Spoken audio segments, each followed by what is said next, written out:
इस तबाहाल मुल्क के सरबराह के सर पर जंगी जुनून सवार है।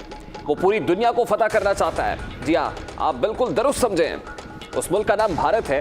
हब बनेगा इंडिया का राफेल, और इसके बाद जो यूएई में जाएगा, जो इंडोनेशिया में जाएगा, जो ग्रीस से जाएगा, तो इस प्लांट से निकला हुआ राफेल बनेगा। 60,000 करोड़ रुपए, 60,000 करोड़ रुपए जंगी तैयारों की खरीदारी में झोंक दिए हैं। और आर्मी चीफ गए में हैं, और हम यहाँ पे किस किस्म की खबरें सुन रहे हैं? ये क्या खुशखबरी मिलेगी इकोनॉमी के हवाले से? खुशखबरी मिलेगी, सऊदी अरब कुछ दे देगा। यहाँ रोजगार दो, टेक्नोलॉजी ट्रांसफर करो। तो कोई हम चाइना से उधार पे तो ले नहीं रहे ना कि जो चाइना ने टर्म्स में बोल दिया साइन कर दिया। भारतीय मीडिया की नजर में राफेल तैयारों की आमद से भारत का दिफा नाकाबिले तस्खीर हो गया है। अब चीन, पाकिस्तान और नेपाल की खैर नहीं है। करीब 86 राफेल इंडियन एयरफोर्स को चाहिए, 36 राफेल इंडियन नेवी को चाहिए।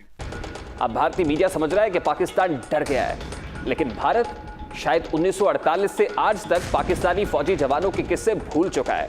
तो ये मेक इन इंडिया जो आप कहते हैं उसमें राफेल बनाएंगे। तो यहाँ टेक्नोलॉजी ट्रांसफर भी हो रही है, इंडिया में प्रोडक्शन भी हो रही है, सप्लाई लाइन भी आ रही है, और धीरे धीरे इंडिया को एमआरओ हब बनाया जाएगा एशिया पैसिफिक का राफेल का। भारत गुज़श्ता 70 सालों से पाकिस्तान से कशीदा ताल्लुकात को बुनियाद बनाकर मुसलसल असलहा खरीद रहा है। सवाल आता है ना, जब कोई आर्मी चीफ कहीं, तो पहला सवाल आता है कि वो क्या इमदाद लेकर आएगा, और ऐसे में जब हम सबसे ज्यादा जरूरतमंद ही हैं। नमस्कार दोस्तों, फ्रांस और इंडिया के रिलेशनशिप बहुत पुराने हैं। ये रिश्ते तब और मजबूत हो गए जब इंडिया ने 36 रफाल फाइटर फ्रांस से खरीदे थे। इंडिया को वैसे तो 126 फाइटर प्लेन खरीदने थे, और ये सब फाइटर प्लेन MMRCA के तहत खरीदने थे, मगर इंडिया ने पहले सिर्फ 36 जहाज की डील की थी, और ये सब फाइटर प्लेन इंडिया को मिल चुके हैं। अब पाकिस्तान भी कहाँ चुप बैठने वाला है, वो भी राफेल एयरक्राफ्ट में कमी निकालेगा ही, क्योंकि चाइना और पाकिस्तान को पता है कि राफेल आने से इंडियन एयरफोर्स की ताकत कितनी बढ़ गई है। अब फ्रांस के डिफेंस मिनिस्टर भी इंडिया आने वाले हैं, और हो सकता है कि इंडियन नेवी के लिए 36 और राफेल फाइटर जेट खरीदने की डील हो जाए। पाकिस्तान के पास अभी सबसे एडवांस फाइटर जेट F-16 है, जो उसने अमेरिका से खरीदे थे। अब पाकिस्तान F-16 और राफेल का ही कंपैरिजन करने बैठ जाते हैं, जबकि सबको पता है कि F-16 राफेल के सामने कहीं नहीं टिकता है। अब खबर यह आ रही है कि फ्रांस राफेल की असेंबली लाइन इंडिया में लगा सकता है, और जिस देश के पास भी राफेल एयरक्राफ्ट होंगे उनकी सर्विसिंग इंडिया में ही होगी। और फ्रांस इंडिया को जेट इंजन बनाने में भी मदद कर सकता है, इससे इंडिया में एम्प्लॉयमेंट बढ़ेगी। दूसरी तरफ पाकिस्तान की इकोनॉमी गड्ढे में जा रही है, और इंडिया डिफेंस के मामले पाकिस्तान से बहुत आगे जा रहा है। ये सब देख पाकिस्तानी को आग लगी हुई है। तो चलिए आगे वीडियो में देखते हैं कि राफेल आने से किस तरह इंडिया को फायदा होगा और चीन और पाकिस्तान की नींदें उड़ेंगी। हमारे चैनल को सब्सक्राइब करें और बेल आइकन दबाएं। तो हमारी इत्तलात के मुताबिक तो राफेल 4.5 जनरेशन से कुछ ज्यादा की आगे बड़ी चीज नहीं है। क्या वाकई भारत जो क्लेम कर रहा है और ये तासुर दिया जा रहा है कि भारतीय जो दिफा है वो नाकाबिले तस्खीर हो जाएगा राफेल तैयारों की शमूलियत के साथ, इज इट राइट? मेरे ख्याल में इससे बढ़ के मैं समझता हूँ कि कोई गलत बयान नहीं दिया जा सकता। जैसे ये पाकिस्तान के खिलाफ सर्जिकल स्ट्राइक्स की बातें करते रहे और तोप खाने से चंद गोले दाग कर कहते थे हमने सर्जिकल स्ट्राइक कर दी, पूरी दुनिया ने उन पे लान तान की, तो भारत ने ये वतीरा अपना रखा है कि अपने अनपढ़ लोगों को बेवकूफ़ बनाने के लिए वो इस तरह की बयानबाजी करता रहता है। सुमित भाई, सुनने में आया है कि इंडियन जो नेवी है वो राफेल फाइटर जेट्स खरीद रही है। इससे पहले इंडियन एयरफोर्स जो थी वो भी उन्होंने भी खरीदे, और ये भी पता चला है कि जो इंडियन नेवी है वो जिसे वो कहते हैं ना अमेरिकन, जो सुना है कि F/A-18 सुपर हॉर्नेट जो थे उनको छोड़ के तो राफेल की तरफ जा रहे हैं। वो नहीं होनी चाहिए वो चाय पिलाने वाला जो प्राइम मिनिस्टर करता है, उसे क्या मालूम कि एविएशन क्या है, और ये जो हम स्ट्रेटेजिक कैपेबिलिटी की बातें करते हैं ये चीज़ें क्या हैं। तो बहरहाल लोगों को पागल बनाने के लिए वो इस तरह की बातें कर देते हैं। ये इतना पैसा डिफेंस पे क्यों लग रहा है सुमित भाई? नेशनल सिक्योरिटी के लिए, राष्ट्रीय सुरक्षा के लिए जो भी उपयुक्त होगा, जो भी अप्रोप्रिएट होगा वो किया जाएगा। और क्या है? और देखिए, जब आपकी कंट्री डेवलप हो रही है, आप सुपर पावर इन मेकिंग,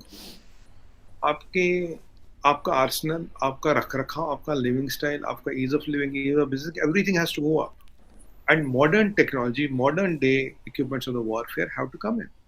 अगर आप राफेल की बात करें, राफेल के जो डील है बहुत बड़ी है। आप इसको अमेरिका वगैरह के बारे में देखिए, मैंने आपके पुराने शो की बात है, तो मैंने आपको बोला था 4-5 कंपनियां अभी हमारे को सी ट्रायल्स दे रही है, बोला था 5 महीने पहले बोल चुका हूँ आपको, और मैंने तब आपको ये भी बोला था most probably Rafale will make it. China के साथ तो उनका कोई मुकाबला बनता ही नहीं। कोई भी जाविये से आप चाइना के साथ कंपेयर कर लें, चाइना इंडिया से बहुत आगे है। क्योंकि राफेल का जो इक्विपमेंट है वो एडवांस्ड है और 3-4 चीजें जो हमें समझने की, करीब 86 राफेल इंडियन एयरफोर्स को चाहिए, 36 राफेल इंडियन नेवी को चाहिए। 86 और 36 करीब 125 जहाज की बात करें मोटा मोटा। यहाँ जो राफेल एम है इसमें जो है ये जो कैटापोस्ट लॉन्च होता है और जो एरेस्टर बेस्ड लैंडिंग होती है दोनों को सपोर्ट करता है, ठीक है। हमारे दोनों एक तरफ का रोड पे चले। दूसरी बात चीमा साहब, आपको याद होगा ये शायद 5 अप्रैल 2021 था। 5 अप्रैल 2021 को एक एमओयू हुआ था हिंदुस्तान एरोनॉटिक्स और सैफ्रॉन इंजन, सैफ्रॉन टेक्नोलॉजीज के बीच। ये जो इंजन है ये M88 सीरीज का इंजन है। इसका ये हाई थ्रस्ट इंजन है। आई थिंक इसका thrust is 110 kilo knots care. ये इंजन इंडिया में बनेगा और जो भी राफेल बनेगी इंजन इंडिया में बनेगा और 50% ये जो बनेगा जहाज ही इंडिया में बनेगा। उसके बाद यहाँ असेंबली आएगी और यहाँ से एक बार फिर ये MRO हब बनेगा। MRO is maintenance research and maintenance repair and operation hub बनेगा इंडिया का राफेल। और इसके बाद जो UAE में जाएगा, जो इंडोनेशिया में जाएगा, जो ग्रीस से जाएगा, तो इस प्लांट से निकला हुआ राफेल बनेगा। तो ये मेक इन इंडिया जो हम कहते हैं उस पर भी फिट हो रहा है। तो यहाँ टेक्नोलॉजी ट्रांसफर भी हो रही है, इंडिया में प्रोडक्शन भी हो रही है, सप्लाई लाइन भी आ रही है और धीरे धीरे इंडिया को MRO हब बनाया जाएगा एशिया पैसिफिक का राफेल का। और उसके बाद ये टेक्नोलॉजी यहाँ से जो जहाज निकलेंगे, नए ऑर्डर यहाँ से बन के निकलेंगे। तो ये आप इसको एक छोटी डील ना समझिए, बहुत बड़ी डील हो रहा है। MRO business is worth $hundreds of billions 5 years 10 years down the line। आपको याद होगा पीछे रतन टाटा जी ने बोला कि ये हुआ था कि भाई रतन टाटा जी 100 जहाज खरीद रहे, 500 जहाज खरीद रहे $10 billion। अब मैं आपके किसी चैनल पे था पाकिस्तान के, तो मैंने कहा basically the idea is MRO hub, क्योंकि अभी जो MRO बिजनेस है करीब it is valued around $500 billion year. अभी एशिया में जो सबसे बड़ा है वो है सिंगापुर। जैसे इसमें passenger to cargo conversion, cargo to passenger conversion, काफी चीजें होती है। और अगर हब देखे, जैसे मैं डेल्टा एयरलाइंस की बात करूँ, डेल्टा का हब है हांगकांग, बहुत सी एयरलाइंस का हब है सिंगापुर। जबकि लॉजिकली अगर आप एशिया की बात करें इंडिया सेंटर आता है। तो MRO के साथ साथ जब MRO आप यहाँ लाओगे, अभी क्यों नहीं आ रहा है ये हब्स, यहाँ क्यों नहीं बने, एविएशन हब क्यों नहीं बन रहे? हमारे पास MRO नहीं है। सिंगापुर या जापान में MRO फैसिलिटीज है। जैसे हमारे पास MRO फैसिलिटीज आएंगी, करीब 10 से 12 airlines will have hubs in India.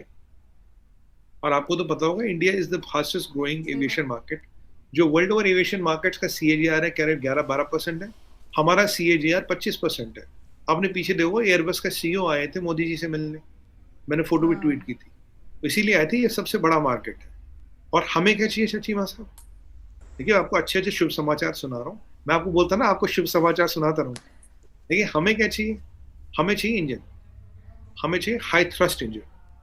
और हाई थ्रस्ट इंजन अब यहाँ बनेगा। अभी 5 कंपनियां वैसे बाय द वे इंजन बनाना शुरू कर दी, UB technologies, Rolls Royce, saffron, Sukhoi और हिंदुस्तान एरोनॉटिक्स। और ये जो सैफ्रॉन के इंजन है डेल्टा में, ये हमारा जो है चेतक है, ध्रुव है, उसमें ऑलरेडी लगते हैं। हमारे चैनल को सब्सक्राइब करें और बेल आइकन दबाएं।